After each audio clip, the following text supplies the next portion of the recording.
ఎన్నికలకు ముందు రైతులకు అన్ని విధాలా అండగా ఉంటాము అని ప్రగల్భాలు పలికిన చంద్రబాబు ప్రభుత్వం క్షేత్రస్థాయిలో అన్నదాతకు మొండి చెయ్యి చూపుతుంది. వ్యవసాయం చేసేందుకు రైతులకు ఏమాత్రం సహకరించకపోగా ప్రకృతి వైపరీత్యాలకు దెబ్బతిన్న పంటలకు నష్టపరిహారం కూడా అందించకుండా ఇబ్బందులకు గురిచేస్తుంది. మోంతా తుఫాను ప్రభావంతో పంటలు నష్టపోయి ఏడాది కావస్తున్న పరిహారం కోసం అన్నదాతలు ఎదురుచూడవలసి వస్తుంది. పంటలు దెబ్బతిన్నప్పుడు 2 రోజుల్లో పంట నష్టం నివేదికలు ఇవ్వాలి అంటూ అధికారులకు ఆదేశాలు ఇవ్వడం తప్ప పరిహారం ఇచ్చేందుకు మాత్రం కూటమి సర్కార్కు మనసు రావడం లేదు. వ్యవసాయమే జీవనాధారమైన పచ్చని పశ్చిమ గోదావరి జిల్లా రైతులకు చంద్రబాబు ప్రభుత్వ హయాంలో ఎప్పుడు చేదు అనుభవాలే ఎదురవుతున్నాయి. రైతులను చిన్నచూపు చూస్తూ వ్యవసాయం దండగంటూ తీవ్ర నిరాశపరిచిన చంద్రబాబు గత ఏడాది సార్వా సీజన్లో మోంతా తుఫాను కారణంగా నష్టపోయిన రైతులకు నేటికి పెట్టుబడి రాయితీ అందించలేదు. జిల్లాలో దాదాపు 2.35 లక్షల ఎకరాల్లో ప్రతి ఏటా వరి సాగు చేస్తున్నారు. ఏటా 2 పంటలు పండిస్తూ రాష్ట్రానికి అన్నపూర్ణగా పేరుగాంచిన జిల్లాలో ఎన్నో వ్యయ ప్రయాసలు కూర్చి ఒక్కొక్క ఎకరానికి దాదాపు 35,000 వరకు పెట్టుబడులు పెట్టి వరి పైరు పండించారు. వరి సాగు చేసి మంచి దిగుబడులు వస్తాయని ఆశగా ఎదురుచూస్తున్న సమయంలో రైతులకు 2025 అక్టోబర్ మోంతా తుఫాను రూపంలో గట్టి ఎదురుదెబ్బ తగిలింది. తుఫాను కారణంగా పైరు సుడులు తిరిగి పంట నేలనంటింది. చేలలో నీరు నిలిచిపోవడంతో గింజలు మొలకలు వచ్చాయి. కష్టపడి పండించిన పంటను దక్కించుకోవడానికి రైతులు అనేక ప్రయత్నాలు చేసినా జిల్లాలో సుమారు 22,000 ఎకరాల్లో పంట పూర్తిగా దెబ్బతిన్నట్లు వ్యవసాయ శాఖ అంచనా వేసింది. దాదాపు 20,000 మంది రైతులు నష్టపోయారని, వారికి సుమారు 23 కోట్లు నష్టపరిహారం ఇవ్వాలని ప్రభుత్వానికి నివేదికలు పంపించారు.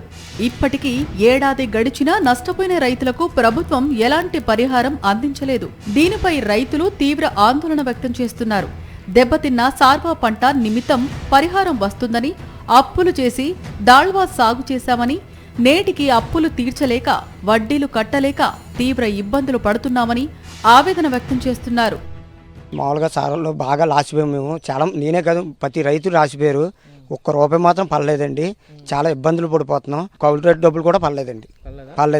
పెట్టుబడికి ఎంత చూసుకున్నా సారకు 30,000 అవుతుందండి. దాళవకేమో 40,000 అవుతుందండి. శుభ్రంగా పడాలి చేయాలని అనుకుంటున్నామండి. అదే కోరుకుని అది ఇప్పుడు ఉపయోగపడుతుందండి. అదండి మాకు కావాల్సిందండి. గతంలో ఏదైనా ఒక తుఫాను కానీ లేకపోయినట్టు ఒక అల్పపీడనాలు వచ్చి పంటలు పాడైపోయినట్టయితే ఆ పంటకు సంబంధించినటువంటి ఇన్పుట్ సబ్సిడీ ఏదైతే ఉందో, అంటే పెట్టుబడి రాయితీ ఏదైతే ఉందో అది అదే సీజన్లో వచ్చేసేది. ఆ సీజన్ పూర్తవకముందే వచ్చేది. కానీ ఇప్పుడు ఉదాహరణకి మోంతా తుఫాన్ మనం తీసుకుందాం, అది అక్టోబర్లో వచ్చింది. అది ఇప్పటి వరకు కూడా అంటే ఇప్పుడు చూసుకున్నట్టయితే మనం ఇక్కడ చూడండి, మనకి సార్వాకి ఆకుమళ్ళి పోయటం జరిగింది. ఆకుమళ్ళి పోయినప్పటికి కూడా మనకి ఇది రావడం జరగలేదు. పెట్టుబడి రాయితీ అనేది రాలేదు. అంటే దగ్గర 8 నెలలు అయినా కూడా పెట్టుబడి రాయితీ రాలేదు. ఇంకా ఇస్తామని చెప్తున్నారు. రైతు గతంలో ఎంత ఆనందంగా ఉన్నాడో మరి ఇప్పుడు అంత దుఃఖంలో ఉండటం అనేది జరుగుతుంది. కూటమి ప్రభుత్వం అధికారంలోకి వచ్చిన తర్వాత 2024 జూలైలో కురిసిన భారీ వర్షాలకు పశ్చిమలో 12,597 ఎకరాలు, ఏలూరు జిల్లాలో 350 ఎకరాల్లో పంట నష్టం జరిగింది. తెలంగాణ, ఏపీ ఉమ్మడి ప్రాజెక్టు పెదవాగుకు గండిపడి వేలేరుపాడు మండలంలో పెద్ద ఎత్తున పంట నష్టం సైతం చోటు చేసుకుంది. రైతులు తీవ్రంగా నష్టపోయారు.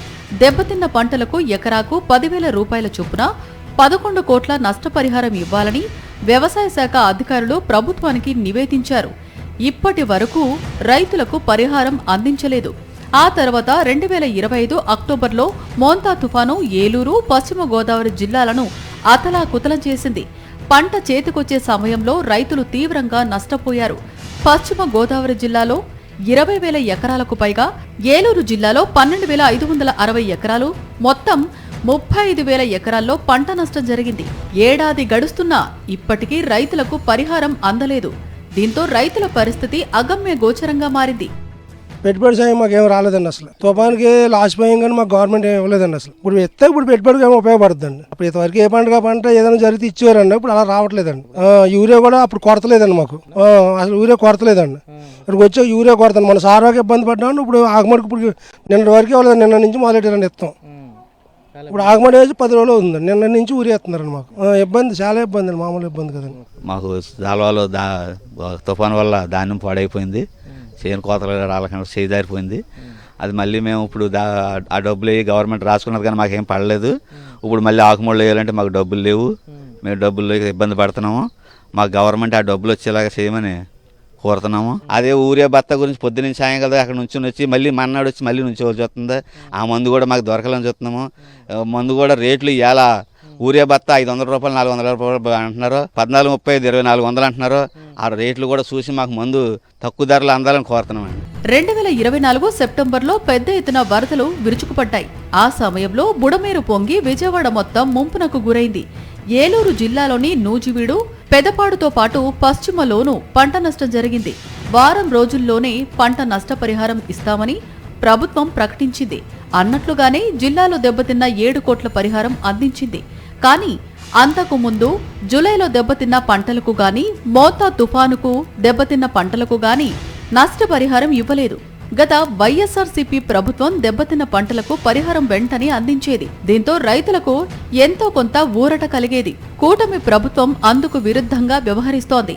తమది రైతు ప్రభుత్వమంటూ గొప్పలు చెప్పడం మినహా అన్నదాతను ఏమాత్రం ఆదుకోని పరిస్థితి నెలకొంది. పంటలు దెబ్బతిన్నప్పుడు పర్యటనలు చేసి ఉపన్యాసాలు ఇవ్వడం తప్ప రైతుల గురించి ఏమాత్రం ఆలోచించని పరిస్థితి నెలకొంది. మొన్న మోందా తుఫాను వచ్చినప్పుడు నష్టపోయింది కౌలు రైతే. రైతు ఎవరు కూడా కౌలు ఎగ్గొట్టడానికి ఎవరు ఉండరు. వీళ్ళ దగ్గర ముందే తీసేసుకుంటారు రైతుల దగ్గర నుంచి. కానీ పంట నష్టపరిహారం జరిగి కూడా గవర్నమెంట్ 411 కోట్లను తేల్చి కూడా ఇప్పుడు వరకు రూపాయి ఇవ్వట్లే. కనీసం రైతుని ఇంత అన్యాయం జరిగితే రైతు ఉసురు తగిలినోడు ఎవడో కూడా బాగుపడినోడు ఈ చరిత్రలో లేరు. ఇప్పటికైనా సరే కళ్ళు తెరిచి వెంటనే ఆ 411 కోట్లు రైతుల అకౌంట్లో వేయాలి. అలాగే రైతుకు మద్దతు ధర అనేది అసలు కనుచూపు మేరలో లేదు. దాన్ని ఎందుకు పట్టించుకోవట్లేదు కూడా చాలాసార్లు కూడా మేము ప్రస్తావించాం. మొక్కజొన్న ఏదైతే ఉందో ఇవాళ 1700 కొనే నాదులు లేడు. ఇంతటి దుర్మార్గమైనటువంటి చర్య రైతుల మీద ఎందుకు చేస్తున్నారో కూడా అర్థం కావట్లేదు. పంటలు దెబ్బతిన్న తర్వాత ఏళ్ల పాటు పరిహారం ఇవ్వకపోతే రైతులు ఏ విధంగా మళ్లీ పంటలకు పెట్టుబడులు పెట్టాలో అర్థం కాని అయోమయ పరిస్థితిలో ఉన్నారు. మరిన్ని అప్డేట్స్ కోసం ఛానల్ను సబ్స్క్రైబ్ చేయండి. నోటిఫికేషన్స్ కోసం బెల్ ఐకాన్ పై క్లిక్ చేయండి.